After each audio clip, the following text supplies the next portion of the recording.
جائیں جس طرح رب العالمین کے حکم کو آپ دیکھیں گے، اس کے فرامین کو آپ پڑھیں گے تو آپ اپنی آنکھوں سے اس کا مشاہدہ کریں گے کہ جس طرح قرآن مجید بیان کر رہا ہے بعین ہی اسی طرح سارا منظر ہماری آنکھوں کے سامنے ہے۔ جیسے دیکھیں آپ کہ اللہ پاک نے یہ فرمایا وَرَفَعْنَا لَكَ ذِكْرَكَ کہ اے حبیب ہم نے آپ کا ذکر بلند کر دیا، آپ کی خاطر آپ کا ذکر بلند کر دیا۔ شان نزول کے لحاظ سے تو یہ مکی آیت بھی ہے، اور مکہ شریف کا وہ ماحول جب چند لوگ مسلمان ہوئے تھے اس وقت یہ آیت نازل ہوئی، جب کافروں نے یہ پروگرام بنایا تھا کہ ہم مسلمانوں کو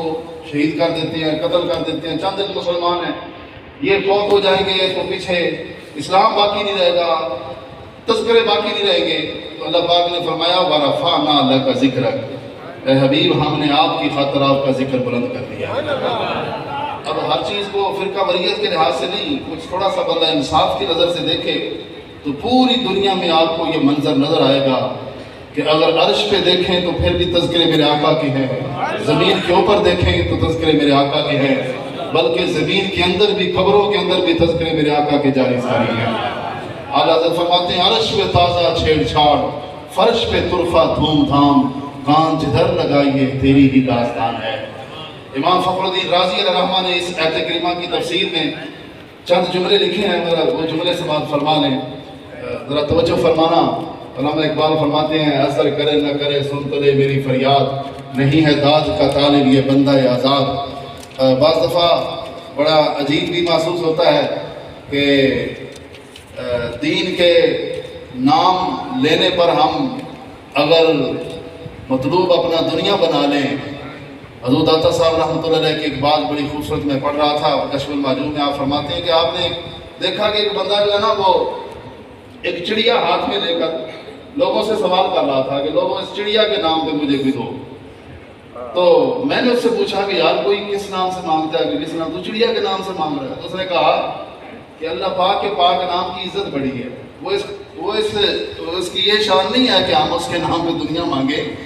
اگر دنیا ہی مانگنی ہے تو یہ چڑیا کے نام پہ بندہ دنیا مانگ لے، اللہ کے پاک نام پہ تو علامہ اقبال فرماتے ہیں کہ تیری دعا ہے کہ وہ میری آرزو پوری، میری دعا ہے کہ تیری آرزو بدل جائے۔ اللہ کرے کہ تو اپنی سوچ بدل لے، تو فکر بدل لے، ہر وقت دنیا کی طلب کی بجائے اس مالک سے اس مالک کا سوال کرنے لگ جائے۔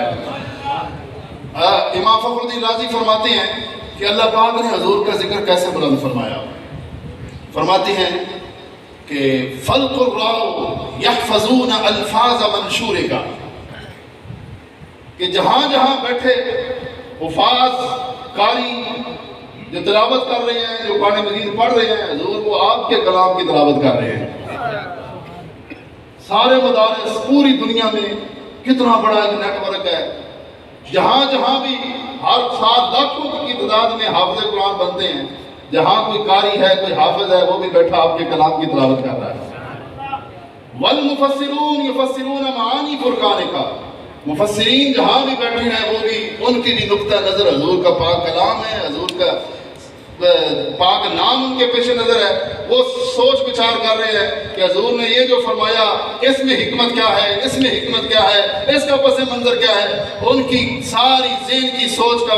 جو نقطہ نظر ہے وہ بھی حضور کا پاک کلام ہے۔ اور آگے فرماتے ہیں بل العلماء والسلاطین، بلکہ سارے علماء اور بڑے بڑے بادشاہ، بڑے بڑے اولیاء، ان کو اللہ نے جو عزت عطا فرمائی ہے تو وہ بھی کیا کرتے ہیں یاسلون الی خدمتک، حضور وہ آپ کے دور دولت پہ حاضر ہوتے ہیں۔ ویسلمون من وراء الباب علیک، دروازے کے پیچھے کھڑے ہو کر ہاتھ باندھ کے وہ بھی سلام پڑھ رہے ہوتے ہیں۔ وقت کا بادشاہ ہو، ابھی بھائی رضا صاحب کلام پڑھ رہے تھے نا کہ بادشاہوں کے سر بھی وہاں پہ جھکتے ہیں، بڑے بڑے علماء وہ دروازے کے پیچھے کھڑے ہو کے ہاتھ باندھ کے وہ بھی سلام پیش کرتے ہیں۔ یاسلون الی خدمتک ویسلمون من وراء الباب علیک، اور اگر لفظ سنیے فرماتے ہیں ویمسحون وجوہہم بتراب روضتک، وقت کا بادشاہ ہو وہ بھی حضور کے در دولت پہ حاضر ہو کے ہاتھ لگا کے کوئی گرد اس کے ہاتھ کو لگ جائے تو چہرے پہ مل کے فخر کرتا ہے کہ تخت پہ بیٹھ کر وہ لطف نہیں آیا جو حضور کے در کی خاک پہ لگا۔